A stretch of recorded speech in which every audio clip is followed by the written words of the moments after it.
St. Augustine's his own magnum opus, City of God. It's actually called City of God Against the Pagans. That's the full title, and it's Hmm. written after the fall of Rome in the West.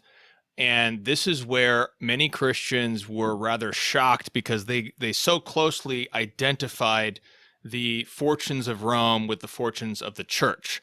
And St. Augustine comes along and says, no, there is a separation between the city of God, which is the eternal city of God, man, and angels from the beginning of time until the end of time.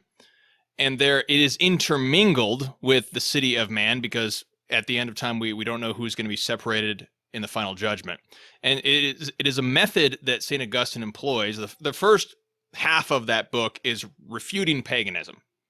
So if listeners want to get into that book, you can actually skip the first part because there's so much refutation of Roman paganism. It's very intense because he's just taking them to task. But if you get into the second part, that's the part where he starts to really bring out what is the city of God. Um, but it's an attempt to infuse the Christendom, the history of Christendom, and take the Hebrew history, the Hebraic historiography we find in the Old Testament in Genesis, and to infuse that into church history so that his contemporaries can look at the fall of Rome and understand that God is still providentially in control of history. And I think that's the main point really of that whole work is that God is the main subject of history. God is the one moving all of these different parts. God is in control, even if Rome falls. And that's one of the biggest pieces of historiography that we've lost as Christians because we've taken on so many sort of materialistic forms of history. So even if you read a modern church history book, you'll get this king arose and this pope arose and this thing happened and this thing happened, but there's no sort of interpretation that St. Augustine brings, which is God is present, providentially moving these different pieces and parts in his own plan. This is what we get in the book of the Apocalypse, in the book of Revelation. It's this cosmic vision of God's history, and that God is the Lord of history. So that's St. Augustine, but he's writing in the 400s, and he sort of continues on this Hebraic historiography through the Apocalypse, through the fall of Rome, through this whole cosmic history, looking forward to the end of time. And Christopher Dawson comes along and he begins to make a transition back to this Augustinian view of history. In his time, he's writing in the 20th century, and he sort of invents this new genre known as meta-history. And that's sort of the history of all these different cultures taken in the broadest possible sense. And he argues that the real, because history, as I said, is very materialistic in the sense that people are just concerned with, okay, here's an economic movement that happened, or here's a scientific movement that happened, and this and that and the other thing, and all these different causes and effects.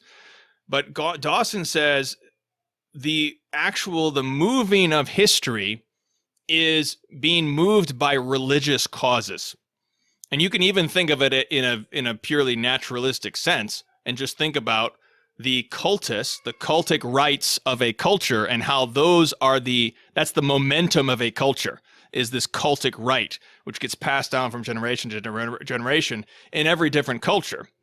And we see, and he writes this brilliant history of Christendom, talking about the formation of Christendom, the formation of Europe, the idea of Europe, and how these things are being moved by the culture, the cultus, which then moves everything else that's going on in economics, politics, ecclesiastical, this, that, and everything else is being moved by this motion of history that God is moving through the cultus. So synthesizing the two is taking Dawson's meta-historical work with culture and framing history in this sense of cultural, the centrifugal force of culture in history, and infusing it with the further framework of St. Augustine, which is attempting to see the providence of God in all things.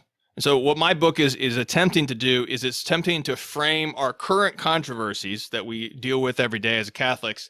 It's trying to frame it in a sense that God is in control of these historical things. Here's what we've seen before. Here are different hypotheses that one can have, drawing on the saints and how the saints view these different historical circumstances. And then what are some possible ways that we can look at our current state of affairs in modernity? How do we see God working here and now? Where might God be leading us out of these different crises in the church and society? So it's an attempt to take St. Augustine and take Dawson's work and try to summarize it and boil it down into this one-volume history that I've written, to try to give Catholics this context, to try to help them strengthen their own faith, to face our current situation with confidence in God's providence. So that's the attempt that is made in the book.